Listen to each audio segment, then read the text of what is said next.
मकान पाना आसान नहीं है, लेकिन सोचिए अगर खुद दिल्ली के मुख्यमंत्री रह चुके अरविंद केजरीवाल को भी 1 साल सरकारी घर पाने के लिए पूरा इंतजार करना पड़े तो आम आदमी की हालत क्या होती होगी। ये कहानी सिर्फ एक बंगले की नहीं है, ये कहानी है सत्ता, सिस्टम और संवेदनशीलता की। 1 साल की जद्दोजहद, कई पत्र, कोर्ट की फटकार और आखिर में मिली एक टाइप 7 सरकारी छत। ये सब कुछ शुरू होता है सितंबर 2024 से, जब अरविंद केजरीवाल ने दिल्ली के मुख्यमंत्री पद से इस्तीफा दिया।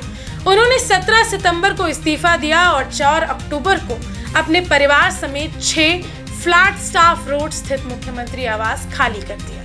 इसके बाद वो अस्थायी तौर पर फिरोज शाह रोड के बंगले में शिफ्ट हो गए, जो असल में आम आदमी पार्टी के राज्यसभा सांसद अशोक मित्तल को अलॉट था। यानी एक राष्ट्रीय पार्टी का अध्यक्ष जो 3 बार दिल्ली के सीएम रह चुका है, अब किसी दूसरे सांसद के घर में किराएदार की तरह रह रहा था। अब सवाल ये उठता है कि आखिर केंद्र सरकार ने केजरीवाल को नए सरकारी घर क्यों नहीं दिया। ये इसलिए क्योंकि दरअसल दिल्ली के नियम बाकी राज्यों से अलग है। यहाँ पूर्व मुख्यमंत्री के लिए किसी भी सरकारी घर का प्रावधान नहीं है। जो भी सीएम बनता है वो अपनी पसंद का बंगला चुनता है, लेकिन पद छोड़ने के बाद उसे वो बंगला खाली करना ही पड़ता है। और तो और दिल्ली में आवास, भत्ता या स्थायी सीएम हाउस जैसी कोई व्यवस्था नहीं है। इसी वजह से केजरीवाल को अपना घर छोड़ना पड़ा, लेकिन बतौर राष्ट्रीय पार्टी के अध्यक्ष उन्हें केंद्र से सरकारी आवास मिलने का अधिकार था। आम आदमी पार्टी ने इसके लिए आवास एवं शहरी मामलों के मंत्रालय MOHUA और केंद्रीय लोक निर्माण विभाग CPWD से कई बार पत्राचार किया, लेकिन जवाब यही मिलता रहा कि प्रक्रिया जारी है, उपयुक्त घर की तलाश में है। और ये तलाश चलती ही रही महीने दर महीने। लगभग 6 महीने बीत गए, ना कोई जवाब, ना कोई घर। लेकिन आखिरकार मार्च 2025 में अरविंद केजरीवाल ने दिल्ली हाई कोर्ट का दरवाजा खटखटाया। कोर्ट में उन्होंने साफ कहा कि बतौर राष्ट्रीय पार्टी के प्रमुख मुझे सरकारी घर का हक है, लेकिन केंद्र सरकार जानबूझकर देरी कर रही है। इस पर केंद्र की ओर से जवाब आया कि हमने घर ढूंढना शुरू कर दिया है, लेकिन अभी उपयुक्त विकल्प नहीं मिला है। कोर्ट ने तब भी सरकार को थोड़ा समय दिया, लेकिन अप्रैल, जून, अगस्त 3 महीने की सुनवाई बेनतीजा रही। हर बार केंद्र यही कहता रहा कि तलाश जारी है और इस दौरान केजरीवाल एक सांसद के घर में ही रहने को मजबूर रहे। सितंबर 2025 में आखिरकार अदालत का सब्र भी टूट गया। दिल्ली हाई कोर्ट ने केंद्र सरकार को कड़ी फटकार लगाई। जज ने कहा कि ये सिर्फ प्रशासनिक देरी नहीं, बल्कि प्रशासनिक असंवेदनशीलता का उदाहरण है। एक निर्वाचित राष्ट्रीय पार्टी के प्रमुख को 1 साल तक बिना सरकारी आवास के रखना ये लापरवाही नहीं, बेपरवाही है। इसके बाद कोर्ट ने सरकार को 10 दिन की सख्त समय सीमा दी। अरविंद केजरीवाल को उपयुक्त सरकारी आवास दिया जाए। साथ ही कहा कि अगर आदेश का पालन नहीं हुआ तो केंद्र को इसका जवाब देना होगा। अब गेंद पूरी तरह केंद्र सरकार के पाले में थी। कोर्ट की फटकार के बाद केंद्र सरकार हरकत में आई। मिले आदेश के ही मुताबिक 10 दिनों के भीतर निर्णय लिया गया और अरविंद केजरीवाल को दिल्ली के प्रतिष्ठित लोधी एस्टेट इलाके में 95 नंबर का टाइप 7 बंगला आवंटित कर दिया गया।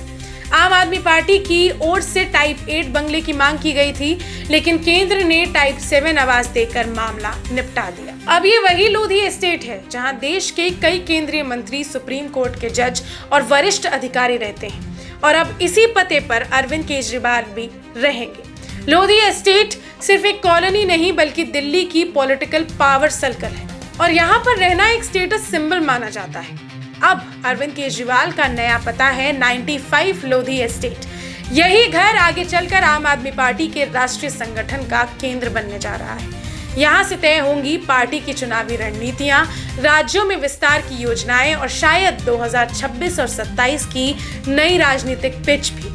दिल्ली के राजनीतिक गलियारों में इसे सिर्फ एक प्रशासनिक कदम नहीं, बल्कि प्रतीकात्मक जीत के रूप में देखा जा रहा है। 1 साल की देरी, अदालत की फटकार और केंद्र की झिझक के बाद अंततः अरविंद केजरीवाल को उनका हक मिला।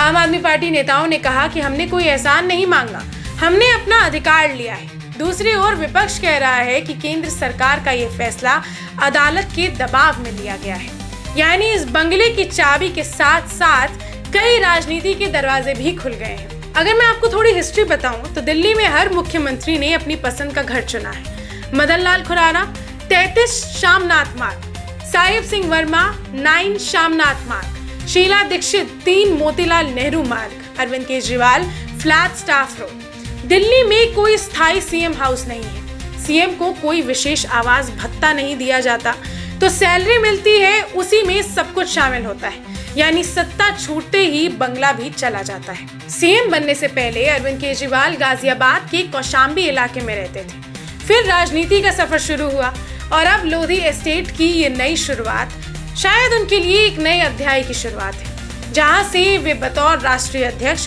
फिर एक बार दिल्ली के दिशा की राजनीति को झकझोरने की तैयारी में है। तो दोस्तों, एक साल की लंबी जंग के बाद आखिरकार अरविंद केजरीवाल को मिला उनका नया सरकारी घर।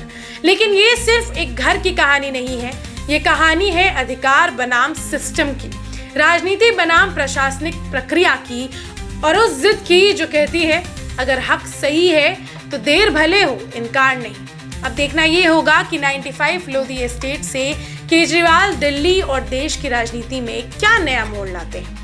इस पूरे मामले पर आपकी क्या राय है, ये हमें कमेंट्स में ज़रूर बताइए और जुड़े रहिए द पिलर लाइफ के साथ ऐसी ही और रिपोर्ट्स के लिए। धन्यवाद।